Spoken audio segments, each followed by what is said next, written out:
नमस्कार दर्शकों, स्वागत है आप सभी का एपेक्स न्यूज इंडिया के विशेष कार्यक्रम भाग्य कनेक्शन में और आपके साथ मैं हूं गीता। दर्शकों, आज भगवान श्री कृष्ण का जन्मोत्सव है और पूरे देश में बड़े ही धूमधाम के साथ कृष्ण जन्माष्टमी पर्व के रूप में मनाया जाता है। हिंदू धर्म के सबसे खास त्योहारों में से एक श्री कृष्ण जन्माष्टमी के दिन लोग उपवास रखकर घर परिवार की सुख और शांति के लिए प्रभु से प्रार्थना करते हैं। तो आइए आज हम भाग्य कनेक्शन के इस विशेष कार्यक्रम को भगवान श्री कृष्ण को समर्पित करते हैं। तो हमेशा की तरह आज भी भाग्य कनेक्शन में हमारे साथ मौजूद हैं देश के जाने माने धर्मशास्त्री विद्यावारिधि आचार्य श्री दीन दयाल मणि त्रिपाठी जी। आचार्य जी, बहुत बहुत स्वागत है हमारे विशेष कार्यक्रम में आपका। तो दर्शकों, आइए शुरू करते हैं आपका अपना खास कार्यक्रम भाग्य कनेक्शन। और उससे पहले सबसे पहले हम बात करेंगे कौन सा मुहूर्त शुभ है और कौन सा अशुभ, क्या कुछ कहती है ग्रहों की चाल। आचार्य जी, हमारे दर्शकों को गुरुवार के पंचांग के बारे में जानकारी दें।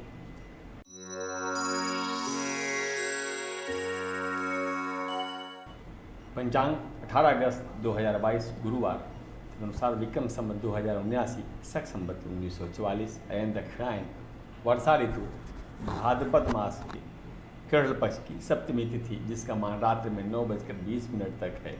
उसके पश्चात अष्टमी तिथि। नक्षत्र है भरणी 11:35 रात्रि तक। उसके अनंतर कृतिका नक्षत्र का आगमन है। वियोग है वृद्धि, जो 8:42 रात्रि तक रहेगा। विष्टिकरण, जिसको भद्रा कहते हैं, उसका मान रात में प्रातःकाल 8:46 तक है। सूर्योदय 5:52 प्रातःकाल पर होगा तथा सूर्यास्त सायं 6:58 पर है। राहु काल का मान अपराह्न में 2:03 से 3:41 तक है।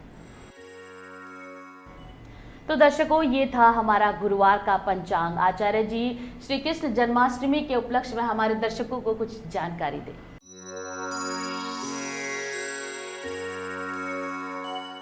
अनंत कोटि ब्रह्मांड नायक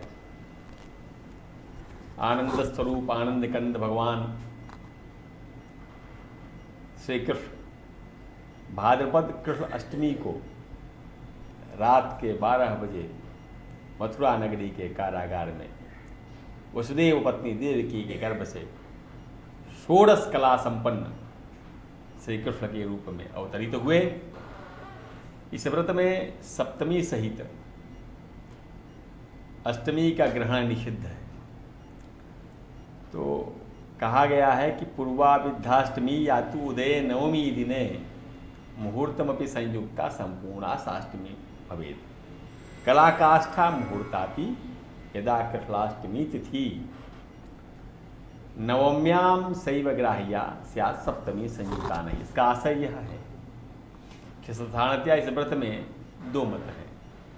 जो पुराणों को मानने वाले स्मार्त लोग हैं, वो अर्धरात्रि का स्पर्श होने पे अष्टमी का, रोहिणी नक्षत्र का योग होने पे सप्तमी सहित अष्टमी में भी उपवास करते हैं। किंतु वैष्णव लोग सप्तमी का थोड़ा भी स्पर्श हो तो दूसरे दिन उपवास कर लेते हैं। वही निम्बार्क संप्रदाय, निम्बार्काचार्य के संप्रदाय के जो वैष्णव हैं, वो तो पूर्व दिन में आधी रात से यदि कुछ पल भी सप्तमी अधिक हो जाए तो अष्टमी को व्रत न रह करके नवमी का उपवास करते हैं।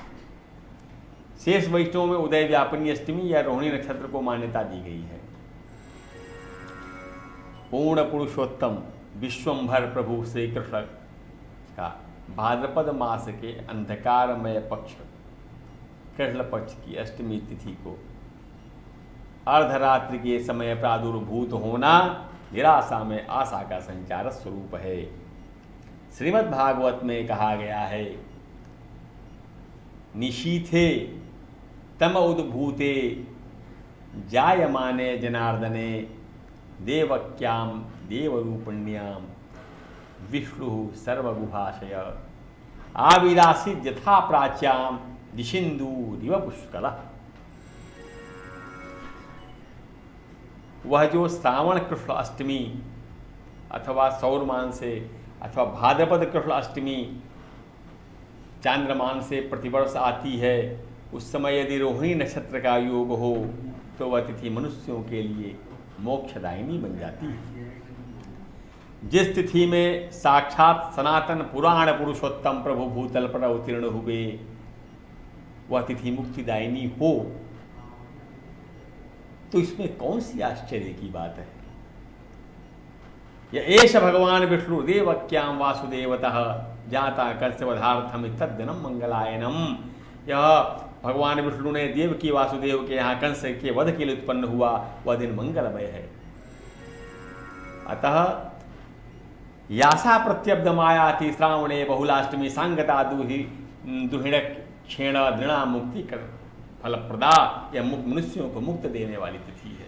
यस्याम सनातन साक्षात पुराण पुरुषोत्तम, जिस तिथि में सनातन साक्षात पुराण पुरुषोत्तम अवतीर्ण छितौ शेषाम सहिषा मुक्ति देता कि मत भूतम, जिसमें साक्षात नारायण ने अवतार लिया, वह मुक्ति दे। इसमें कुछ आश्चर्य नहीं है, अद्भुत नहीं है, ऐसा ब्रह्मांड पुराण का मत है।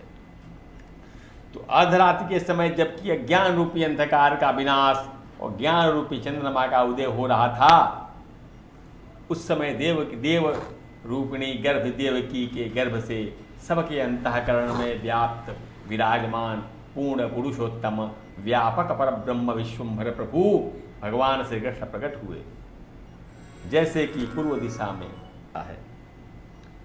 कृष्णावतार के उपलक्ष्य में आस्तिक गृहस्थों भक्तजनों के घरों में देवालयों में भगवान श्री कृष्ण की लीला की झांकियाँ सजाते हैं। एवं श्री कृष्ण की मूर्ति का श्रृंगार करके हिडोला झुलाते हैं। नर नारी रात्र के मध्य रात्रि तक 12 बजे तक उपवास करते हैं एवं रात्रि के 12 बजे शंख और घंटों के निनाद से श्री कृष्ण जन्मोत्सव मनाते हैं। श्री कृष्ण जन्मोत्सव मनाना चाहिए इस प्रकार। अब हम आते हैं प्रति उपवास के महोत्सव की कैसे विधि होनी चाहिए। श्री कृष्ण जन्मोत्सव व्रतोपवास की महोत्सव कैसे मनाएं, तो तदर सर्वप्रथम अपने सदगुरु के पास जाकर के प्रणाम पूर्वक प्रार्थना करें, हे गुरुदेव श्री कृष्ण जन्माष्टमी व्रत का नियम पूर्वक मुझे उपदेश दें।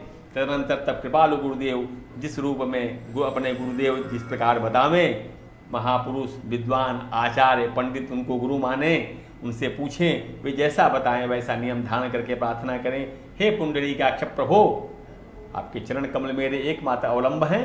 आज जन्माष्टमी के दिन निराहार रहकर दूसरे दिन पूजोत्सव पूर्वक पारण करूंगा।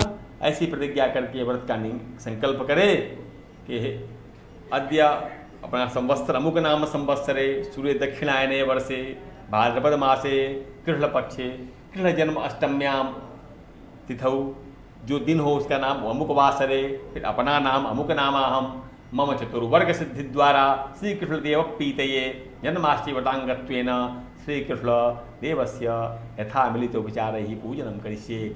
इस दिन संकल्प करके केले के खंभे, आम अथवा अशोक के पल्लव आदि से घर के द्वार को सजाएं। दरवाजे पर मंगल कलश और मूसल स्थापित करें। मध्याह्न में कलश उस पर स्थापित करें। उस पर पुत्र वत्सला माता की गोद में क्रीडारत स्तनपान करते हुए स्वरूप वर्ण वाली स्वर्ण रजत या ताम्र की प्रतिमा भगवान कृष्ण की स्थापित करें, अभिषेक पूर्वक विराजमान करें। रात्रि में भगवान श्री कृष्ण की मूर्ति अथवा सालग्राम को विधिवत पंचामृत से स्नान करा करके षोडशोपचार पूजन करें।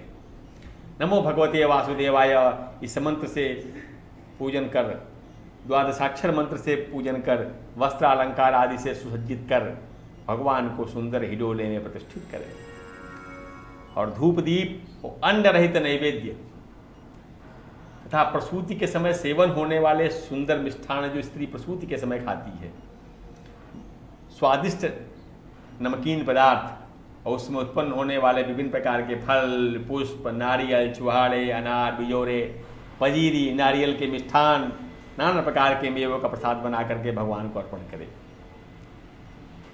पुनः दिन में भगवान की मूर्ति के सामने बैठकर कीर्तन करें, भगवान का गुणगान करें।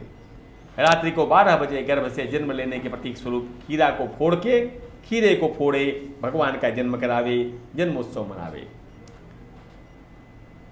जन्मोत्सव के अनंतर कर्पूर आदि प्रज्वलित करके समवेत स्वर में भगवान की आरती करें। हाथ में पुष्प तुलसी दल लेकर आवाहन कर आसन प्रदान करे और कहे, हे जगतपते, हे जगन्नाथ, हे पुरुषोत्तम, अपने पार्षदों एवं भगवती देवी सहित बैकुंठ से अवतरित होकर के यहाँ विराजे। इस प्रकार सपरिवार प्रभु को आसन देकर षोडशोपचार विधि से सांगोपांग पूजा अर्चना करे, पंचामृत दुग्ध से अभिषेक करके माता देवी की सहित बालकृष्ण की विविध श्रृंगार वस्तुओं से